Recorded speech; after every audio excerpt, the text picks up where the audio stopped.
How did you feel when you landed the role?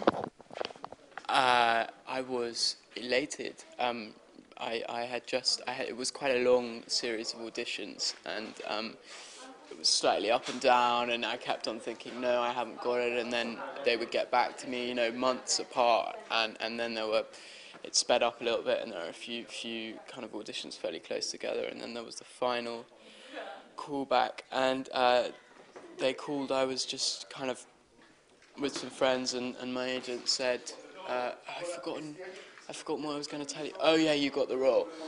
And then immediately, and I was going to be like, oh my god.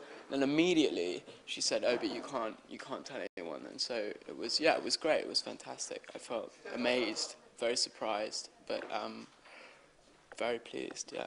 Can you tell us a little bit about your character? Yes. Yeah. He's called Matty. He's fairly mysterious. He's kind of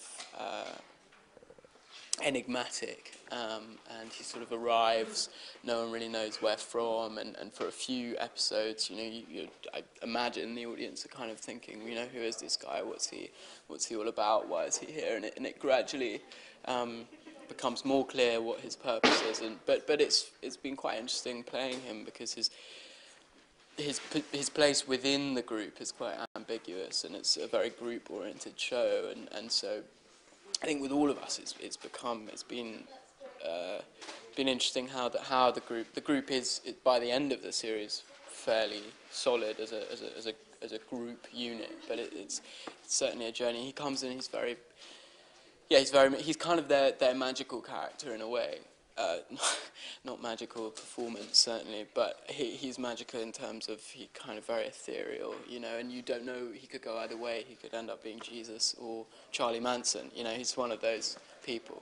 But we find out more about him as the show goes on. Certainly, but actually not a huge amount. He kind of not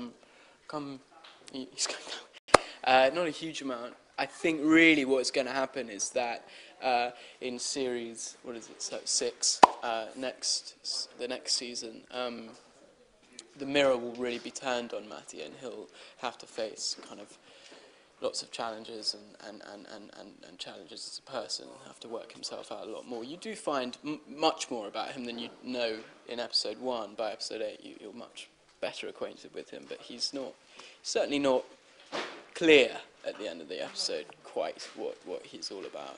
Has there anything you've been uncomfortable about filming? No, actually. So, a lot of people have asked me this, and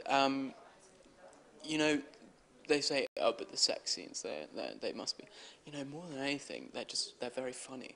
They're very funny, and actually, we're all very close, and so it's never very difficult to kind of make it fun and laugh, and it's always very easy. And no, I'm very grateful. It's been a fantastic process and a great learning curve.